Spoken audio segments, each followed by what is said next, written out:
जय जोहार।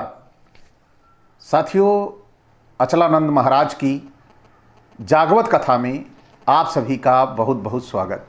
साथियों, जागवत कथा में बड़ी ही महत्वपूर्ण बातों पे चर्चा होगी और आज की जो हमारी ये कथा है वह कथा है घोड़ा, गधा और भगवा अस्तबल।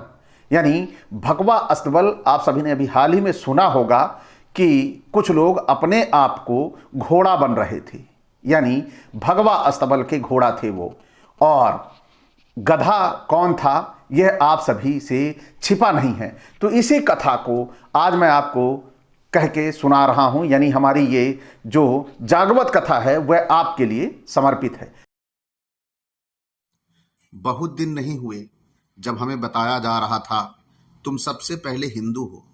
शाम से सुबह तक पोस्टर, भाषण, जुलूस, हर तरफ एक ही राग, जाति भूलो हिंदू बनो। हमें समझाया गया जाति तो विदेशी है, हम सब एक हैं।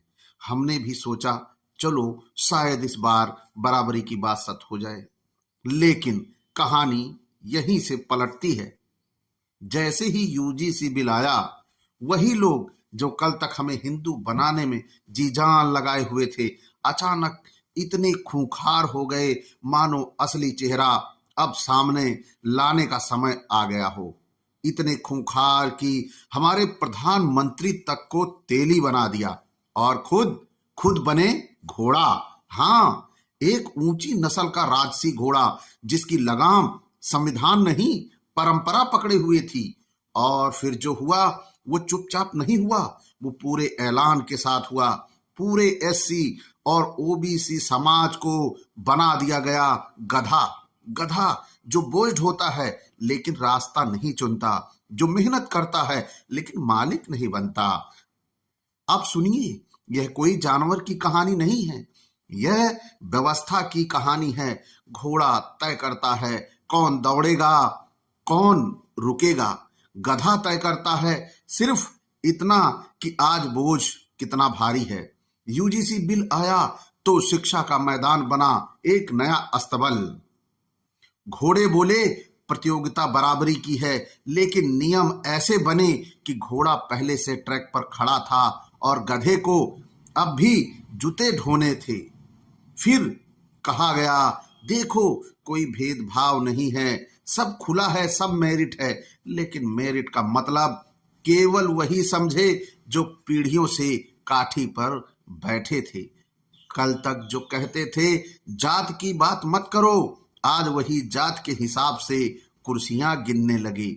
कल तक जो कहते थे प्रधानमंत्री सबका है, आज वही प्रधानमंत्री को तेली बनाकर खुद घोड़ा बन बैठे हैं।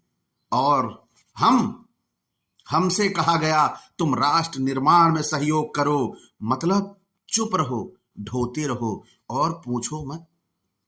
लेकिन सवाल तो उठेगा, क्योंकि अगर हिंदू बनने के बाद भी हम गधे ही रहे तो यह हिंदू होने का उत्सव किसके लिए था? अगर शिक्षा के नाम पर फिर वही अस्तबल बना जो यूजीसी बिल सुधार नहीं संकेत है, संकेत की घोड़ा वही रहेगा, गधा वही रहेगा, बस नाम बदल दिए जाएंगे। लेकिन इतिहास बताता है हर गधा हमेशा गधा नहीं रहता। जिस दिन बोझ ढोने वाला सवाल पूछने लगे, उस दिन घोड़े की चाल लड़खड़ाने लगती है। और इसलिए यह कहानी जानवरों की नहीं है, यह कहानी है उनकी जो हमें हिंदू बनाकर चुप कराना चाहते थे और यूजीसी बिल आते ही खुद घोड़ा बन बैठे। और हमारी जो अब तय कर रहे हैं कि गधा बने रहना है या इतिहास बदलना है, क्योंकि जिस दिन गधा अपनी ताकत पहचान लेता है उस दिन अस्तबल नहीं व्यवस्था टूटती है। इस बात का आप ध्यान रखिए। साथियों, आप सभी को व्यवस्था तोड़नी है या फिर गधा बनकर बोझा ढोते रहना है? यही है हमारे जो जागवत कथा है उसके अंश। अगला भाग आपको मैं जल्द ही सुनाऊंगा, क्योंकि अब ये जो हमारी जागवत कथा है यह लगातार आपके बीच में आती रहेगी और आपको लगातार जागवत की ओर ले चलती रहेगी। इसी के साथ विदा